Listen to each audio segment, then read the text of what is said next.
Welcome back, guys. Today I want to talk about Google's 10 most asked questions about performance cruisers, performance baggers, basically any more cruiser bagger style motorcycle that is designed to also perform. By that I mean straight line speed, handling, braking, a bike that is not just meant for grandpa to put around on, but is meant for a younger enthusiast who wants a little bit of performance but wants the comfort and convenience of a larger bike.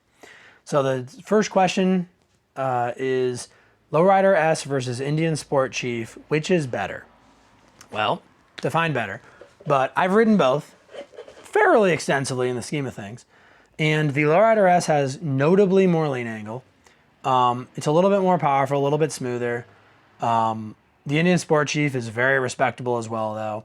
They are pretty darn close in my opinion. I really like the Sport Chief. I really like the Lowrider S. I have to give the nod to the Lowrider S, but the Sport Chief is like a very, very solid second place. Like, you really can't go wrong with either one.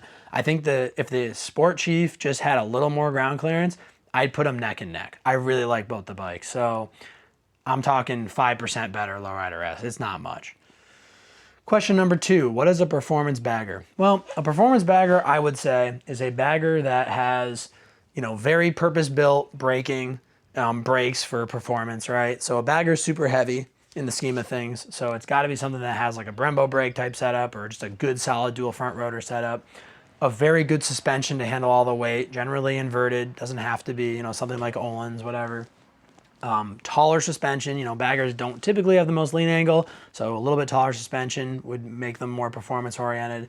And, there's a certain styling aspect to it too. So I would say that just any bagger that is kind of like hot rodded to be not just grandpa's cruiser is a performance bagger.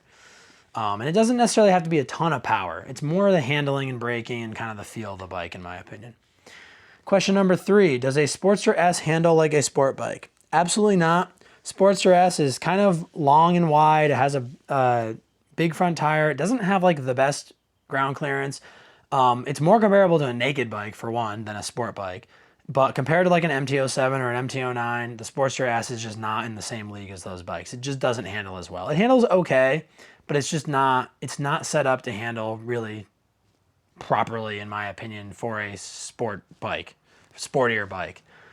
It's just a shame because I think it's like a good platform overall. They just need to retweak the geometry and the suspension and stuff like that. And I think it would be really actually a good bike. But yeah, no, definitely doesn't handle like a sport bike. Question number 4, can I add mid controls to a cruiser with forward controls? Most of the time, yes. On a performance bagger type build, you can, but you might have to do some welding and do some major modifications or get some expensive bolt-on kits. If they have floorboards, you can't always go to a peg very easily, but it can be done.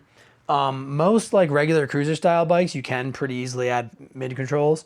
That generally makes a bike feel a lot more performance oriented. So I would say yes with some small caveats. Question number 5, how much lean angle does the given model bike have, right, of performance cruiser? So a Lowrider S is like 31 degrees lean angle. A Sport Chief, Indian Sport Chief is like 26, 28. I can tell you real world, that's noticeable, and I think the Sportster S, or the Lowrider S, is a little bit underrated because it has a pretty darn deep lean angle. This bike, which I've done some custom suspension stuff to, this is just a Sportster Roadster, which was already taller from the factory. This thing has like 45 degrees of lean angle. I mean, it's pretty steep lean angles, and it's a lot of fun, and it's noticeably more than like a Lowrider S. But I can tell you this, if I get on this bike, I can eat up these lean angles and I feel a certain way. If I get on a Lowrider S, I don't find myself immediately crashing into the pegs and just being like, holy crap, there's no lean angle. When I get on a Sport Chief, I'm like wishing for some more lean angle. If I get on an early model Dyna, I got plenty of lean angle, with the right suspension setup. So I would say any of the new out of the box kind of performance cruisers have just enough lean angle. Maybe you could use a little bit more. Anything that somebody's kind of home built, if they did it right, is going to have like plenty of lean angle for what these bikes do. Question number 6, what are the best shorty exhausts for performance? So on the Sportster world, they don't make them anymore, but the Patriot Defender, which was a pretty short 2-into-1, was a really good exhaust power-wise. It didn't have the best lean angle. And since we're talking performance cruisers, I'm more concerned about lean angle than I am power. And if you look at this exhaust, I'll get out of the way. It's tucked in pretty good and it's pretty high, and it does a pretty good job of staying out of the way. You can scrape it a little bit, but not terribly. This is a good exhaust. This is the Cobra El Diablo 2-in-1. Bassani 2-in-1 is good for these. There's other exhausts that kind of stay higher and up by the oil pan or oil tank and under the air cleaner. Those are super good for lean angle.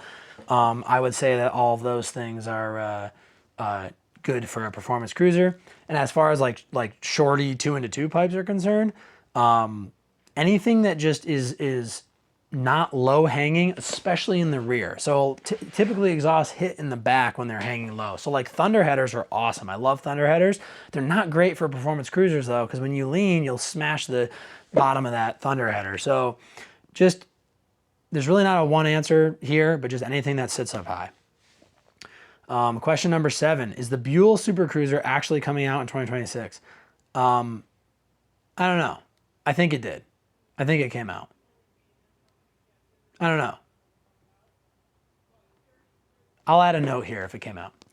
Question number 8. What is the fastest 0 to 60 cruiser in 2026? So I'm cheating a little bit here. The Triumph Rocket 3 Storm and the Ducati Diavel V4 usually fight for this title.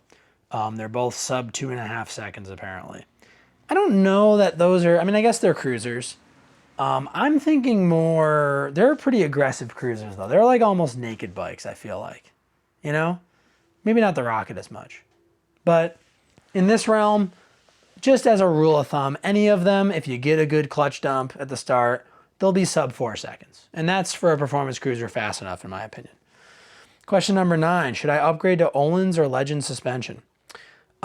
If you don't have some type of fancier suspension to begin with, absolutely, you should upgrade the suspension if performance cruiser is something you care about, especially on a bagger. You're going to really do well with better suspension. This has a cartridge front fork kit in it and okay rear shocks, so it is very much upgraded suspension. It does a pretty good job. If you want to get crazy, going inverted is always good.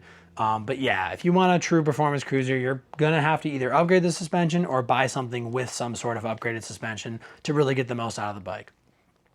Question number 10, does a fairing actually help with high-speed stability? Stability as in your body staying on the bike more easily, yes.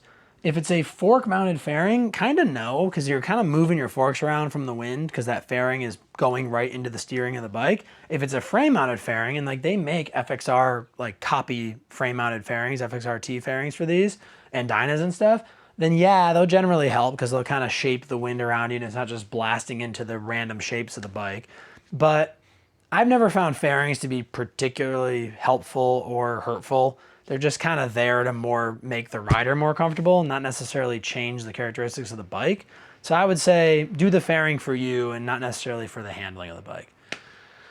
So that answers all the questions. Let me know in the comments if you think I'm wrong or if you give a different answer. So as always, guys, thanks for watching. I'll see you on the next one. Goodbye.